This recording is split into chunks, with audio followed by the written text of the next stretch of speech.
We're inside the Built Ford Tough studio, and I'm joined now by Jaylen Wells, the second-year wing out of Washington State. He started 24 times this season. He's on a 2-game winning streak, and he's in studio. Jaylen Wells, it's good to see you on this Tuesday. How you been, man? Sir, good to see you. Good morning. I mentioned the 2-game winning streak. We were talking off air a little bit. How much better does this little break feel, given that you're coming off 2 straight wins as opposed to, there was a stretch where you weren't coming off 2 straight wins? Yeah, it definitely feels a lot better. I mean, when you're diving into the film over this little break, it's easier, looking into film that you won games on.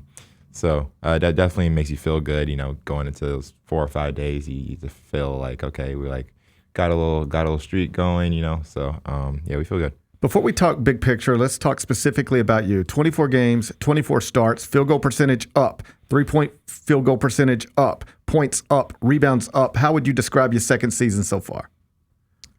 I guess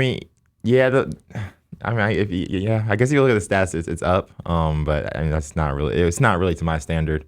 Some of this is like the past 2 weeks have brought everything up. Yeah. I feel like in my head, my standard's a little higher than that. I feel like my percentage should be a lot more up. 3-point percentage a lot more up, and but I'll take it. You see the positives and things. Happy to be able to turn things around, get out that bad stretch. The past 7 games, it's been 18.3 points and 57% from beyond the arc. What's been the biggest difference for you personally over these past 2 weeks? I don't think there's a difference. I always had the confidence. I was just keep working.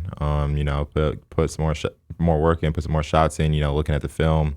I think it's funny because I texted my girlfriend when I was kind of having those bad stretch of games, and I was like, I'm kind of enjoying this stretch of playing bad. I don't know. It sounds kind of weird, but okay, expand on that. Make that make sense to me. You were enjoying the bad stretch. Why? I just feel like not everything's gonna be great. Okay. Not everything's gonna be great. You're gonna play bad sometimes, and you kind of have to embrace the moment of not playing well, and knowing how it feels to not play well. So when you're working hard and it motivates you kind of, and when you get out of that stretch of playing well, it's like, okay, I'm not going back to that. So this is interesting to me because I think not only did you have to do that, but the team had to do that. We sit here every day after you guys play, win or lose, and we're talking about it. And one of the things I had sort of picked up on is your coach, Thomas Isolo, had made a point at one point, like, what comes first, the success or the chemistry? Do you have to have the chemistry to get the success, or does the success bring the chemistry? It's like a chicken and egg argument a little bit, but I'm always fascinated, like, these games just come one after another, and it can be difficult to pull yourself out of a bad stretch. How were you guys able to do that? Because not only have you done it, but your team has done it as well. Yeah, we have some great leaders. Ja, Jaren, even Cedric as a rookie, he's very vocal. And then obviously the coaching staff, Tomas. So I think it starts with just the great leaders we have. We stayed together, doing activities outside of just basketball. And pulling us together. Shout out to Kenny too. He's big on trying to get the team together outside of basketball. So just doing those things. I think those little things outside of just being on the court is big for chemistry, and then I think it leads to success. So and then obviously when you're winning, you start winning games, and it starts to feel better. Everyone starts to gel even a little bit more. Let's go back to what I think was perhaps the low point of the season. One of them, you got a lead in the fourth quarter at San Antonio. Squander that. 4-11. You're down 4-point guards. What did it feel like in the locker room in that moment? Out here, it felt like things might be slipping away. Obviously, things haven't slipped away. You flipped it. But take me back to that moment. You're 4-11, and your top 4-point guards are all in street clothes. How do you get through that? Honestly, I think we still felt confident.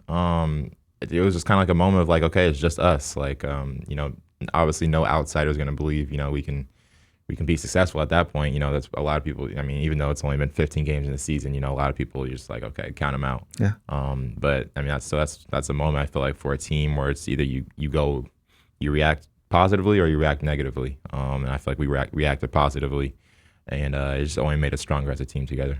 You mentioned Ja as a leader, and he is clearly the face of this thing, and is expected to return on Friday. That's not official, but it certainly seems to be trending that way. There's always a lot of conversations connected to him. There was an article last week where a bunch of people anonymously got to talk about Ja Morant, and they said some things, and you probably saw that.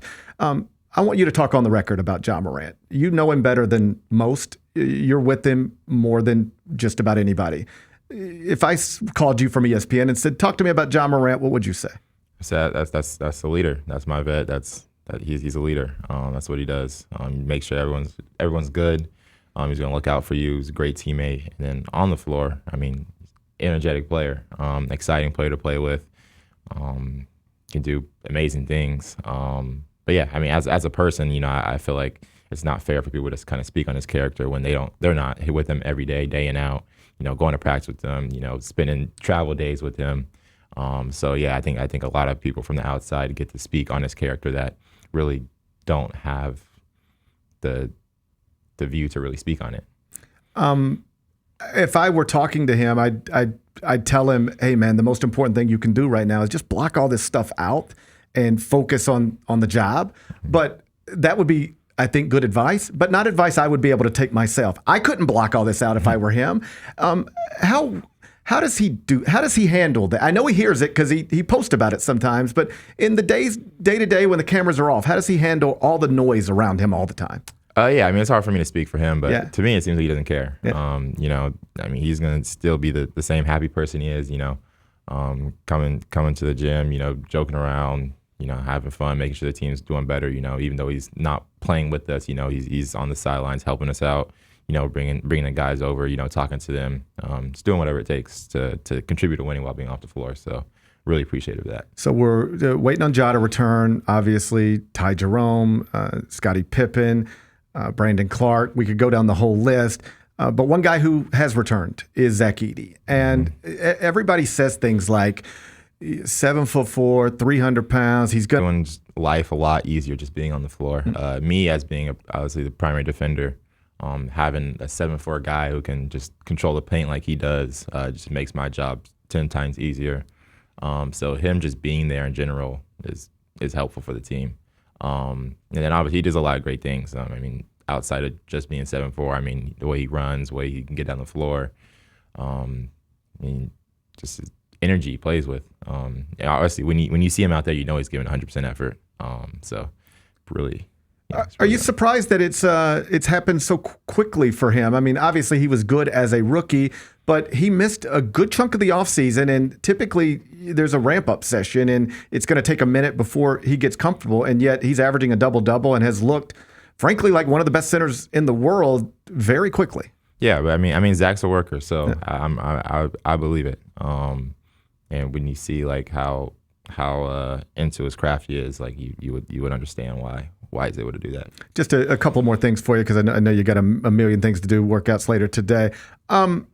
So we've gone from 4-11 to now just 2 games under 500, above the cut line for the postseason. Obviously, some of this is the schedule lightened up a little bit. We don't have to lie to each other, but still, you guys have been excellent at beating the teams that you're supposed to beat this season. The next step is beating some teams that you're not supposed to beat. What's the key to getting to that place?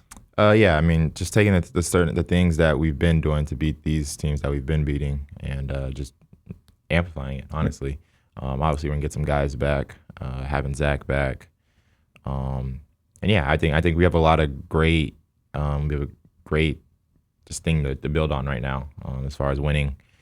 And yeah, I think it's gonna be good games in the future. And I'm happy to, you know.